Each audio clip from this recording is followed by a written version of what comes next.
ठाकूर कोकणशाहीच्या दिवसभराच्या बातम्या या विशेष बुलेटिन मध्ये आपल्या सर्वांचं स्वागत करते।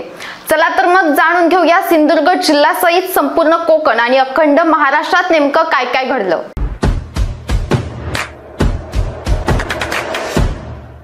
कोकणातील गणेशोत्सवाची लगबग ही सर्वांच्या परिचयाची आहेच। त्याच पार्श्वभूमीवर गणेशोत्सवासाठी मुंबईहून कोकणात जाणाऱ्या चाकरमान्यांसाठी शिंदे गटाकडून मोफत एसटी प्रवास उपलब्ध करून देण्यात येणार आहे।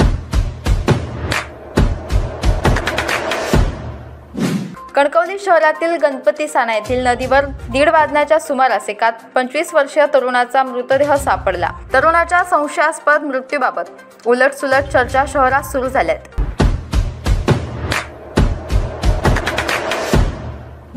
राज्य सरकारचं लक्ष वेधण्यासाठी आडाळी MIDC बाबत आडाळी ते बांदा या लॉंग मार्चला आज सकाळी सुरुवात करण्यात आली। हे आंदोलन प्रतिकात्मक मंत्रालयाच्या दिशेने जायला निघाले असून अनेक उद्योग येऊन स्थानिकांना रोजगार मिळावा यासाठी युवक व महिलांनी उत्स्फूर्त प्रतिसाद दर्शवलाय।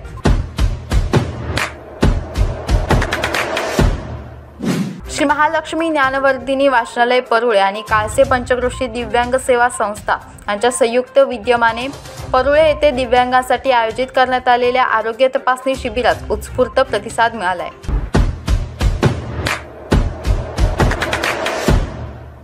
दिनांक 23 ऑगस्ट रोजी सकाळी 7:30 ते सकाळी 10:30 या वेळेत रत्नागिरी वैभववाडी रोड विभागादरम्यान मालमत्तेच्या देखभालीसाठी 3 तासांचा मेगा ब्लॉक घेण्यात येणार आहे।